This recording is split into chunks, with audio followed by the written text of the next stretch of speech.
இந்த நாளில் கூட நியாயாதிபதி ஒத்னியேலை குறித்து கற்றுக்கொள்ள கர்த்தர் உதவி செய்வாராக. முதல் நியாயாதிபதியாக இருக்கிறார். ஒத்னியேல் என்கிற வார்த்தைக்கு அர்த்தம் தேவனுடைய சிங்கம், வல்லமை என்று பொருள் படுகிறது. நியாயாதிபதிகள் புஸ்தகம் 3ஆம் அதிகாரம் 10ஆம் வசனத்தில் இப்படியாக வாசிக்கிறோம். அவன் மேல் கர்த்தருடைய ஆவி வந்திருந்ததினால் அவன் இஸ்ரவேலை நியாயம் விசாரித்து யுத்தம் பண்ண புறப்பட்டான். கர்த்தர் மெசபத்தோமியாவின் ராஜாவாகிய கூசான் ரிஷாதீமை அவன் கையிலே ஒப்பு கொடுத்தார். ஆகையால் அவன் கை கூஷான் ரிஷாதாயிமின் மேல் பலம் கொண்டது. தேசம் 40 வருஷம் அமைதலாயிருந்தது என்று வாசிக்கிறோம். ஒத்னியேல் யூதா கோத்திரத்தை சேர்ந்தவர், நல்ல யுத்த வீரன். கீரியாத் செப்பேர் தனி மனிதனாக சென்று அந்த கோட்டையை பிடித்தவர். ஆதலால் காலேப் தன் மகளாகிய அக்சாலை அவருக்கு திருமணம் செய்து கொடுத்தார். தேவன் ஒத்னியேலை அழைத்தார். அந்த அழைப்புக்கு ஏற்றவாறு ஒத்னியேல் மிகவும் அமைதியாக, பொறுமையாக, தைரியம் உள்ளவனாக அந்த அழைப்புக்கு ஏற்றவாறு அவர் யுத்த வீரனாக இருந்தார். யோசுவாவுக்கு பிறகு இஸ்ரவேல் ஜனங்கள் பின்மாறி போனார்கள்.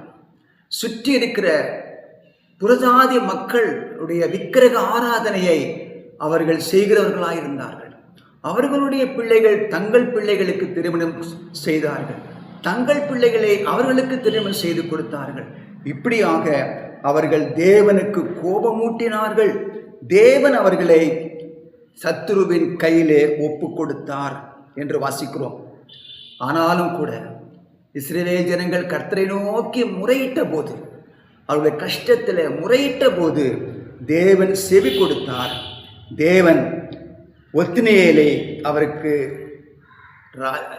இரட்சகனாக கொடுத்தார். இரட்சகன் என்கிற வார்த்தை வேதத்தில் கொடுக்கப்படுகிறது.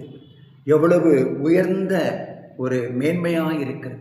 கர்த்தருடைய ஆவியானவர் ஒத்னியேல் மேல் இறங்கி இருந்தார். அவர் நல்ல நியாயாதிபதியாக இருந்தார். அவர் அமைதலும் 40 ஆண்டுகள் இஸ்ரவேல் தேசத்தின் மேல் அமைதலாக இருப்பதற்கு காரணமாயிருந்தார். பிற்பாடு வருகிற நியாயாதிபதிகளுக்கு அவர் ஒரு அடித்தளமாக இருந்தார். நல்ல ஒரு முன்மாதிரியாக இருந்தார். இஸ்ரவேல் ஜனங்களுக்கு கர்த்தர் கொடுத்த இந்த முதல் நியாயாதிபதி தேவனுக்கு பிரியமாக நடந்து கொண்டது போல கர்த்தருடைய ஆவியானவர் நம்மேலும் இறங்கி இருக்கிறார். நம்மை கூட சிங்கக்குட்டியுடைய பிள்ளைகளாக இருக்கிறோம். யூதராஜ சிங்கத்தின் பிள்ளைகளாக இருக்கிறோம். அந்த வல்லமையை கர்த்தர் நமக்கும் தந்திருக்கிறார். நம்மை கூட ஒத்னியேலை பயன்படுத்தின தேவன் நம்மையும் நம்முடைய பிள்ளைகளையும் கூட பயன்படுத்துவார். தேவன் தாமே உங்களை ஆசீர்வதிப்பாராக.